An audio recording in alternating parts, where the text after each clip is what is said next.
नमस्कार, मैं हूं आपके साथ विश्वेश तिवारी और आप देख रहे हैं ए न्यूज टुडे। वक्त हो चुका है छत्तीसगढ़ से जुड़ी प्रमुख खबरों का। विश्व आदिवासी दिवस, विधानसभा अध्यक्ष सहित समाज प्रमुखों की उपस्थिति में गरिमामय कार्यक्रम का हुआ आयोजन। अम्बेडकर भवन चांपा में संपन्न हुआ कार्यक्रम। जांजगीर चांपा से चंद्रशेखर बरेड की रिपोर्ट देखिए।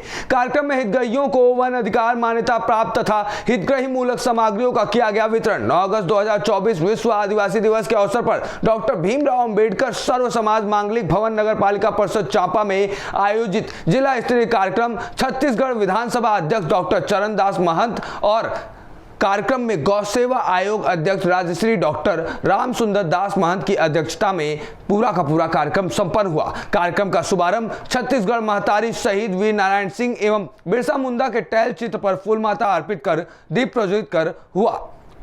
कुसमी में विश्व आदिवासी दिवस की धूम। कार्यक्रम में हजारों की संख्या में लोग हुए शामिल। सभा व रैली के बाद राष्ट्रपति व राज्यपाल के नाम मांगों का ज्ञापन सौंपा गया है। देखिए कुसमी बलरामपुर से जारी अमर दयाल यादव की रिपोर्ट, जहां पर विश्व आदिवासी दिवस के अवसर पर सर्व आदिवासी समाज कुसमी द्वारा बुधवार को स्थानीय हाई स्कूल ग्राउंड में हजारों की संख्या में आदिवासी समाज के लोगों की उपस्थिति में सभा का आयोजन किया गया। इस दौरान समाज के सभी वर्गों ने बढ़ चढ़कर भाग लिया, जहां आदिवासी बालक बालिकाओं द्वारा आदिवासी संस्कृति और ध्यान आकर्षक कराते हुए मांडर की थाप पर नृत्य पेश किया।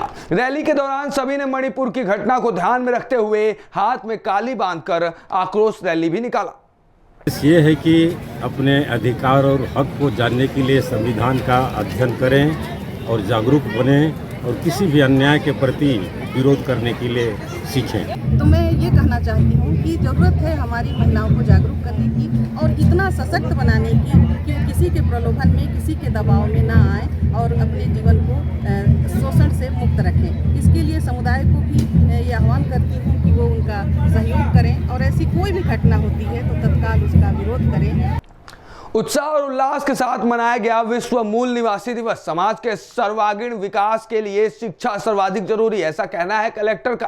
दंतेवाड़ा से देखिए लाल साह की रिपोर्ट, जहां पर आदिवासियों की अधिकारों, संस्कृति एवं सुरक्षा को बढ़ावा देने के उद्देश्य से प्रत्येक वर्ष 9 अगस्त को विश्व आदिवासी दिवस मनाया जाता है। इस कड़ी में विश्व आदिवासी दिवस पर आज जिले के साप्ताहिक बाजार शेड कटिया रास में जिला स्तरीय कार्यक्रम का आयोजन किया गया। इस अवसर पर जिला पंचायत सदस्य सुलोचना कर्मा, वरिष्ठ जनप्रतिनिधि छविंद्र कर्मा, कलेक्टर विनीत नंदनवार, समाज प्रमुखों एवं अन्य अधिकारियों की उपस्थिति में सर्वप्रथम दंतेश्वरी मां के प्रतिमा पर माल्यार्पण कर विधि विधान पूर्वक पूजा अर्चना कर आदिवासी समारोह की शुरुआत की गई। तत्पश्चात राज्य गीत अरपा पैरी के धार का गायन किया गया। पोदला उरस्कना अभियान के तहत रक्षित केंद्र दंतेवाड़ा में रोपे फलदार छायादार पौधे। दंतेवाड़ा से देखिए लाल साह की रिपोर्ट। पुलिस महानिरीक्षक बस्तर रेंज जगदलपुर पी सुंदर राज के निर्देशन में बस्तर रेंज के सभी जिलों को समस्त थाना चौकी स्कूल परिसर में दिनांक 28/7/2023 से 9/8/2023 तक पोदला उरस्कना अभियान के तहत पुलिस के द्वारा वृक्षारोपण कार्य में फलदार छायादार पौधे रोपण का कार्य वृहद पैमाने पर जारी है। इसी तात्पर्य में आज दिनांक 9/8/2023 को जिला दंतेवाड़ा के पुलिस अधीक्षक गौरव राय एवं अतिरिक्त पुलिस अधीक्षक आर.के. बर्मन के निर्देशन तथा मार्गदर्शन में रक्षित केंद्र दंतेवाड़ा के अधिकारी कर्मचारियों के द्वारा रक्षित केंद्र दंतेवाड़ा परिसर में शहीदों के नाम पर विभिन्न प्रजाति के फलदार छायादार वृक्ष लगाए गए। इस मौके पर उप पुलिस अधीक्षक कृष्ण कुमार चंद्राकर, उप पुलिस अधीक्षक गोविंद दीवान, रक्षित निरीक्षक लोकेश कुमार कसेर, रक्षित निरीक्षक सुशील नौटियाल व रक्षित केंद्र दंतेवाड़ा के समस्त स्टाफ के साथ तथा शहीदों के परिवार सदस्यों द्वारा वृक्षारोपण किया गया। दंतेवाड़े का नेतृत्व करते हुए राज्य स्तर पर करें जिले में नाम रोशन, छविंद्र कर्मा का ऐसा कहना है। राजीव गांधी युवा मितान क्लब द्वारा छत्तीसगढ़िया ओलंपिक खेलकूद स्पर्धा के समापन में फरसपाल पहुंचे पीसीसी मेंबर छविंद्र कर्मा। दंतेवाड़ा से देखिए लाल साह की रिपोर्ट। राजीव गांधी युवा मितान क्लब द्वारा छत्तीसगढ़िया ओलंपिक खेलकूद स्पर्धा के समापन में बतौर मुख्य अतिथि पीसीसी मेंबर छविंद्र कर्मा फरसपाल पहुंचे। मंगलवार को समापन के मौके पर छविंद्र कर्मा ने टॉस कराकर खो खो का फाइनल मुकाबला शुरुआत किया। 2 दिवसीय छत्तीसगढ़िया ओलंपिक स्पर्धा में जोन बड़े कार्ली के तहत 8 पंचायत बड़े कार्ली, बींजाम, रामलूर, फरसपाल, आलनार और झोड़िया बाड़ाम कुंदेनार के करीब 700 से ज्यादा ग्रामीण खिलाड़ी शामिल हुए। इसमें पारंपरिक गेम्स संकली, फुगड़ी के अलावा रस्सा खींची, खो खो, कबड्डी, बाटी, गिल्ली डंडा, गेड़ी दौड़, लंबी कूद जैसे प्रतियोगिता में खिलाड़ियों ने अपना दमखम दिखाया। विजेता, उप विजेता खिलाड़ियों और टीम को शुभकामनाएं देते हुए छविन कर्मा ने कहा कि छत्तीसगढ़ के मुखिया भूपेश बघेल ने ग्रामीण अंचलों में छिपी प्रतिभा को बाहर लाने और पारंपरिक खेलों से खिलाड़ियों को जोड़े रखने के लिए छत्तीसगढ़िया ओलंपिक खेल की शुरुआत की है। मुख्यमंत्री भूपेश बघेल के बस्तर प्रवास के दौरान बस्तर जिले को 2300 विकास कार्य की लागत 637 करोड़ रुपए का मिला सौगात। बस्तर से देखिए लाल शाह की रिपोर्ट, जहां पर मुख्यमंत्री भूपेश बघेल ने बस्तर प्रवास के दौरान 2300 विकास कार्य के जिलेवासियों को लागत 637 करोड़ रुपए से अधिक की सौगात दी है। वहीं मुख्यमंत्री भूपेश बघेल ने जगदलपुर पॉलिटेक्निक कॉलेज ग्राउंड में विश्व आदिवासी दिवस के कार्यक्रम में शिरकत कर कार्यक्रम में उपस्थित सैकड़ों आदिवासियों को आभार प्रकट कर विश्व आदिवासी दिवस की शुभकामनाएं भी दी और बस्तर में आदिवासियों के उत्थान के लिए कई महत्वपूर्ण विकास कार्यों की घोषणा की और शुभारंभ किया। संग्राहक है 442 करोड़ राशि, उसके बाद मतदान समिति है राशि वितरण किया गया। वहीं साथ ही देवगुड़ी महंगाई का पट्टा है उसको भी वितरित किया गया। आसना में जो बादल के लिए रिसीवर आ रहे हैं बहुत सारे सूचन भी किया गया। और आज विश्व आदिवासी दिवस है तो सबको बहुत बहुत बधाई, शुभकामना। और साथ ही सभी जिलों में कांकेर में तो है लेकिन सभी जिलों में BEd के कॉलेज खोले जाएंगे। साथ ही जगदलपुर में 100 करोड़ के इंडोर स्टेडियम की घोषणा मैंने की। बहुत सारे पुल या सड़क, कॉलेज के उन्नयन, स्कूल के उन्नयन की भी घोषणा। अपराधी कांग्रेस राज में बेटियों को जलाकर मारने में भी नहीं हिचक रहे हैं, ऐसा कहना है लक्ष्मी वर्मा का। बुधवार को आहूत प्रेस ब्रीफ में पत्रकारों से चर्चा करती हुई लक्ष्मी वर्मा ने कहा कि राजधानी रायपुर से लगे ग्राम टेकारी में एक महिला को मारकर तालाब में फेंक दिया जाता है, जिसकी पहचान के लिए पुलिस को शिनाख्त तक करनी पड़ती है। सुकमा के पोटा केबिन स्थित बालिका छात्रावास में एक छोटी बच्ची के साथ सामूहिक दुराचार की घटना ने हाल ही में प्रदेश को शर्मसार किया है। इसके दूसरे दिन बाद ही दंतेवाड़ा में एक महिला के साथ दुष्कर्म की घटना होती है। राजधानी रायपुर में युवक ने एक युवती को जला दिया, जिसकी मृत्यु 8 दिन बाद हॉस्पिटल में हो गई। कोंडा गांव में एक युवती के साथ दुराचार होने के बाद जब वह युवती थाने में रिपोर्ट लिखवाने जाती है तो पुलिस द्वारा भी उसे प्रताड़ित किया जाता है और रिपोर्ट नहीं लिखी जाती है। इसके चलते युवती ने ग्लानिवश आत्महत्या कर ली। उक्त घटना की जानकारी तब हुई जब दुराचार का शिकार युवती के पिता ने भी आत्महत्या करने की कोशिश की। इसी तरह जांजगीर में भी एक वृद्ध महिला के साथ दुराचार करने के बाद उनके साथ निर्भया जैसी घटना को अंजाम दिया गया। राजनांदगांव में भी एक कांग्रेसी नेता ने महिला के साथ दुराचार किया। चिरमिरी में कांग्रेसी नेता ने मिलकर एक युवती के साथ सामूहिक दुराचार की घटना को अंजाम दिया। हम काला दुपट्टा पहनकर महिलाओं के साथ हो रहे अपराधों के प्रति चिंता व्यक्त कर रहे हैं, उसका विरोध कर रहे हैं और सरकार से मांग करते हैं कि क्या शासन प्रशासन का भय छत्तीसगढ़ में अपराधियों के ऊपर से हट गया है? क्या कार्रवाई होने के बाद कवर्धा की घटना देखें तो महिला को जाकर SP ऑफिस में आत्मदाह करने का प्रयास करना पड़ता है। 376 धारा लगती है पर आरोपी की जमानत हो जाती है और वो महिला आत्मदाह करने के लिए विवश होती है। ऐसे छत्तीसगढ़ प्रदेश में क्या मुख्यमंत्री भूपेश बघेल अब सोकर जागे उठेंगे या यूं ही अपराधी इसको अपना सब्ज बाग समझकर महिलाओं के साथ दुराचार करते रहेंगे? और आज हम काला दुपट्टा ओढ़कर इस कांग्रेस की सरकार है जिसके शासनकाल में यहाँ बहनें महिलाएं सुरक्षित नहीं हैं और उसका हम विरोध करते हैं।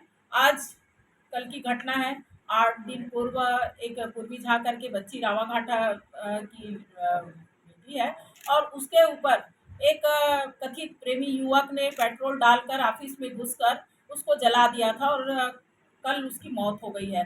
अनेक जो घटनाएं यहाँ पे सामूहिक दुष्कर्म के साथ साथ महिलाओं के साथ जो घट रही है, इससे ऐसा प्रतीत होता है कि छत्तीसगढ़ में कांग्रेस की सरकार इनको किसी प्रकार की यहाँ की बेटियों की, महिलाओं की चिंता नहीं है।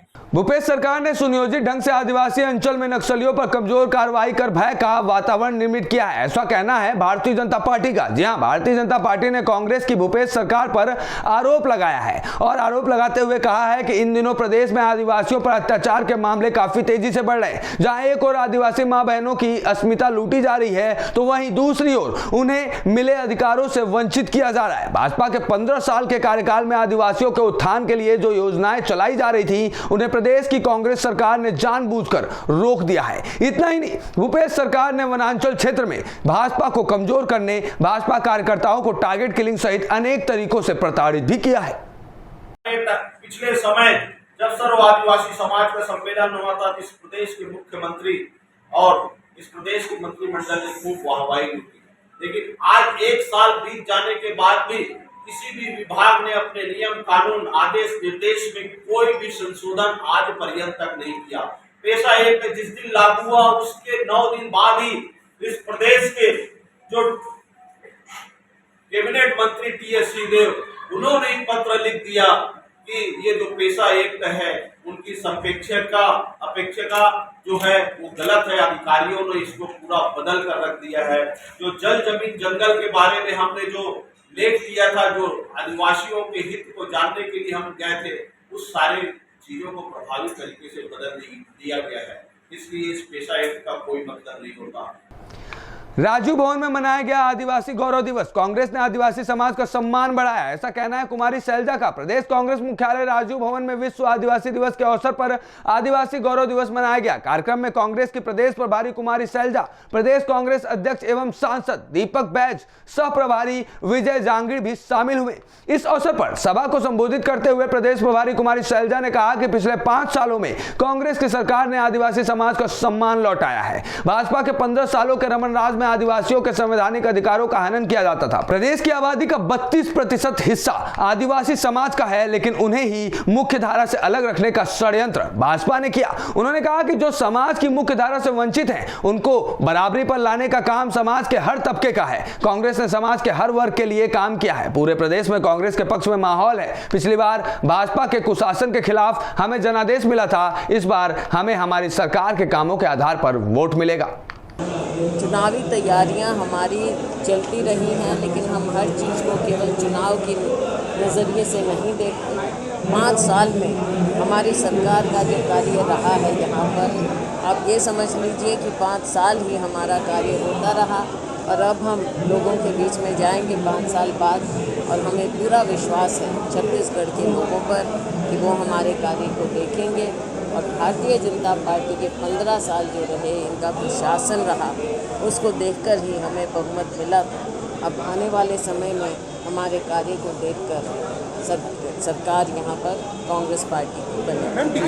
भरोसे के सम्मेलन पर पूर्व मंत्री अजय चंद्राकर की टिप्पणी पर कांग्रेस का पलटवार। कांग्रेस संचार प्रमुख सुशील आनंद शुक्ला ने कहा, अजय चंद्राकर का दिमाग ज्ञान का अर्जिन होते रहता है, वो चक्षु खोल ले समझ आ जाएगा। कभी उन्होंने किसानों का कर्जा माफ किया, सरकार के प्रति आज किसानों का भरोसा बढ़ा है, मुख्यमंत्री के प्रति जनता का भरोसा बढ़ा है। भरोसे के सम्मेलन पर उनको पीड़ा होना स्वाभाविक है। विपक्ष में है तो ताली तो बजाएंगे नहीं। कांग्रेस के दुर्ग लोकसभा की बैठक पर उन्होंने कहा कि अजय चंद्राकर एक्सीडेंटल विधायक हैं। कुरूद में हमारा बागी खड़ा नहीं होता तो उनकी जमानत जब्त हो जाती। 15 साल तक सरकार में थे, कभी 107 लाख मीट्रिक टन धान खरीदे, कभी भी 2500 रुपये क्विंटल में धान की खरीदी उन्होंने किया। कितने किसानों का कर्जा माफ किया? 15 साल तक 15,000 से किसानों ने आत्महत्या किया था। आज छत्तीसगढ़ की कांग्रेस की सरकार के प्रति किसानों का भरोसा बढ़ा है, युवाओं का भरोसा बढ़ा है, महिलाओं का भरोसा बढ़ा है, अनुसूचित जाति, अनुसूचित जनजाति के लोगों का भरोसा बढ़ा है, मुख्यमंत्री के प्रति जनता का भरोसा बढ़ा है। तो ऐसे में भरोसे का सम्मेलन हो रहा है, भारतीय जनता पार्टी को पीड़ा होना स्वाभाविक है। विपक्ष में है, अब वो ताली तो नहीं बजाएंगे। 5 मंत्री वाले अविभाजित दुर्ग जिले के सबसे भीषण पराजय कांग्रेस को झेलनी पड़ेगी। अजय चंद्राकर एक्सीडेंटल विधायक हैं। यदि हमारा एक बागी नहीं खड़ा हुआ होता तो अजय चंद्राकर की जमानत जब्त हो गई होती। उनको आत्मावलोकन करना चाहिए, उसके बाद टिप्पणी करें।